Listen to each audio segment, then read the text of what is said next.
Peace, a thirst for unity. Fusion, a calling forth of my being, my entrails to be united and unite in the flames of the infinite. Surge forth in creativity, erupting in peace, living waters that gently flow, delicately healing the wounds of despisal and division. Can I take into my flesh your sadness, despair, your violence even, which jaggers forward from so many years of rejection? Your crushed hands and burnt-out eyes, your empty belly, your feeling of uselessness, your solitude, your terrible feeling of aloneness, because I and others like me have looked down upon you with disdain from our man-made stature. I know your violence or despair, or the depths of your lethargy, your love of self-centered pleasure. But is my thirst for peace as forceful as your thirst for violence, jaggering forward from anguish, as deep as your lethargy, love of pleasure or despair? Can my thirst for peace and your violence embrace, unite, make love, your violence awakening me, exciting me, urging me forth to life, my thirst for peace, yes, mingling with cowardice, fear. My God, heal those cowardice and fear. Make me an instrument of your peace, calling your violence to a new form of action. Just as one must learn the art of killing in the training for violence, so one must learn the art of dying in the training for non-violence. Violence does not mean emancipation from fear, but discovering the means of combating the cause of fear. Non-violence, on the other hand, has no cause for fear. The votary of non-violence has to cultivate the capacity for sacrifice of the highest type in order to be free from fear. He recks not if he should lose his land, his wealth, his life. He who has not overcome all fear cannot practice ahimsa to perfection. The votary of ahimsa has only one fear, that is of God.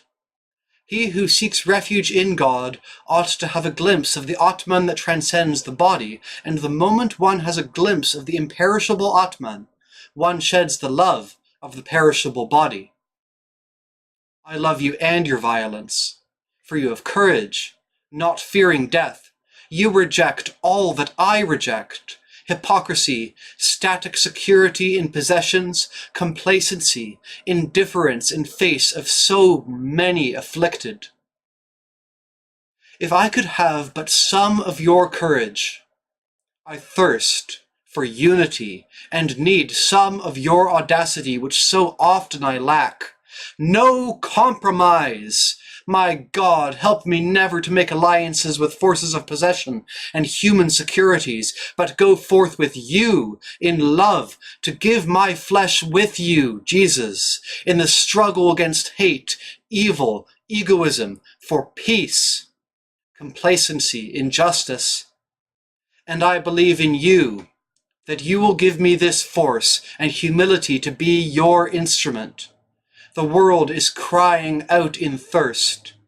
Who will give it water? I hear the cries of anger from so many in affliction, the groans of despair from so many. Who is listening? Who will answer?